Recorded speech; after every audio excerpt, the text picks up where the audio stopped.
하나님 아버지 은혜를 감사합니다. 귀한 주일을 우리에게 주셨사오니 기도로 이 하루를 시작하기를 원합니다.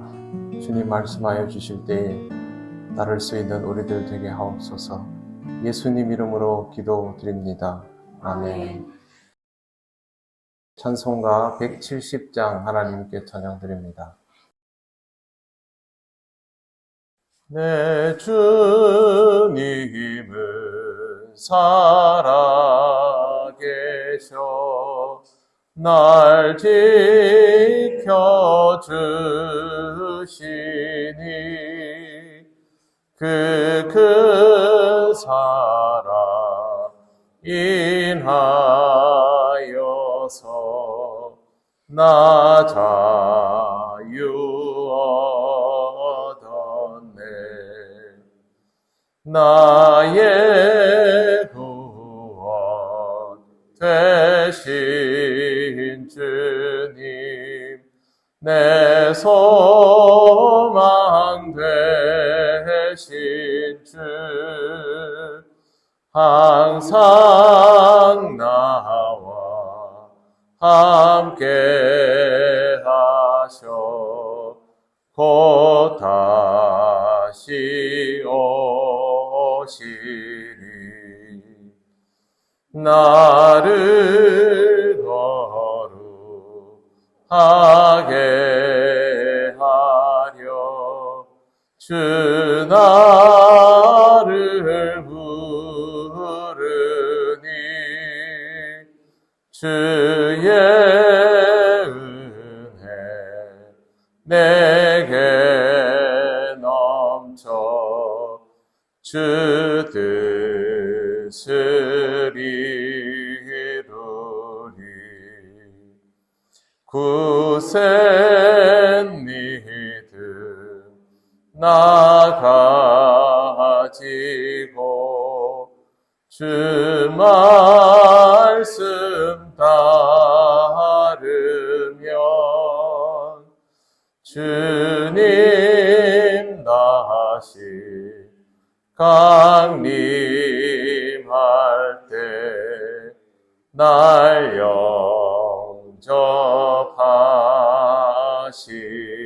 영접하시리. 아멘. 하나님 말씀 누가복음 1장 26절부터 33절까지입니다. 한 절씩 교독하겠습니다. 여섯째 달에 천사 가브리엘이 하나님의 보내심을 받아 갈릴리 나사렛이란 동네에 가서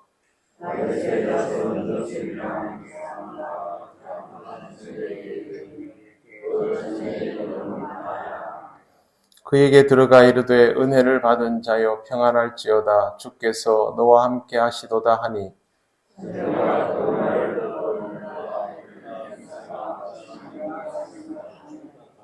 천사가 이르되 마리아여 무서워하지 말라 내가 하나님께 은혜를 입었느니라.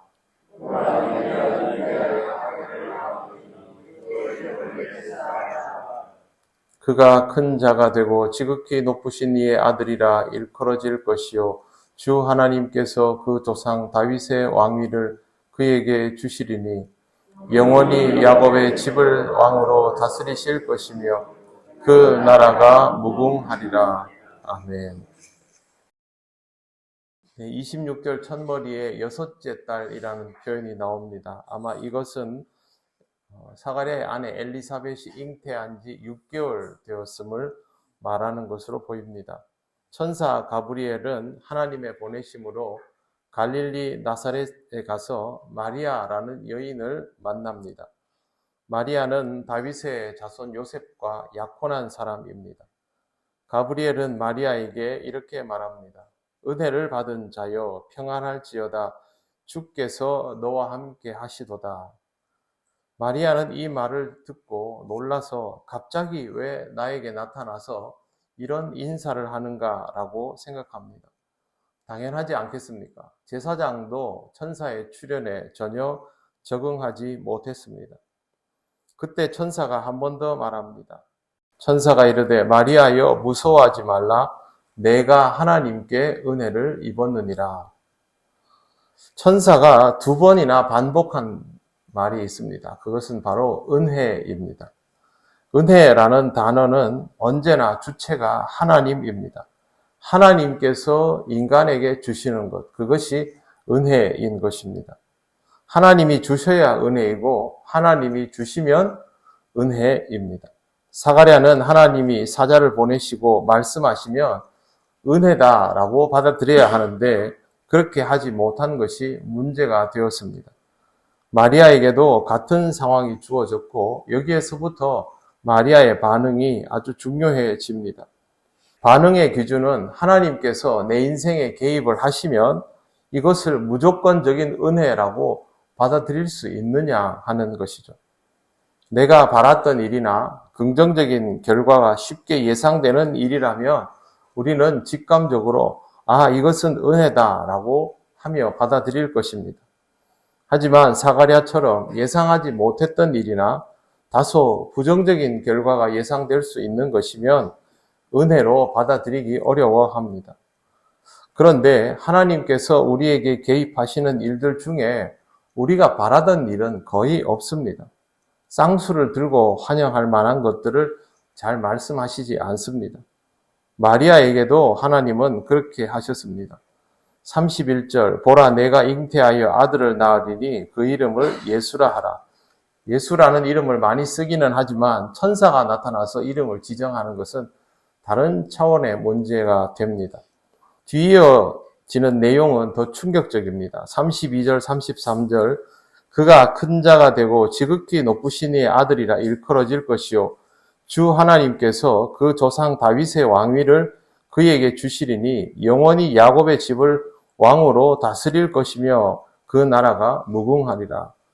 대충 들어보아도 왕이 될 것이고 그 나라가 영원 무궁할 것이다 라는 내용으로 전달되고 있습니다. 이게 무슨 말입니까? 지금 헤롯이 버젓이 왕위에 있고 또 남편 될 사람이 유다지파 다윗의 후손이기는 하여도 그건 이미 몇백 년 전에 끝난 왕위에 관한 것 아닙니까? 그리고 다윗의 후손이 요셉뿐입니까? 그 중에는 유력자들도 많은데 목수인 내 신랑감이 어떻게 그런 일들을 일어날 수 있는 원인이 되겠습니까? 상식적으로 생각하면 그렇지 않습니까? 여러분에게 갑자기 이런 일들이 다가오면 여러분들이 아멘 이러고 할 수 있겠습니까? 일어날 수 없는 일, 일어나서는 안 되는 일이 바로 이런 것이죠.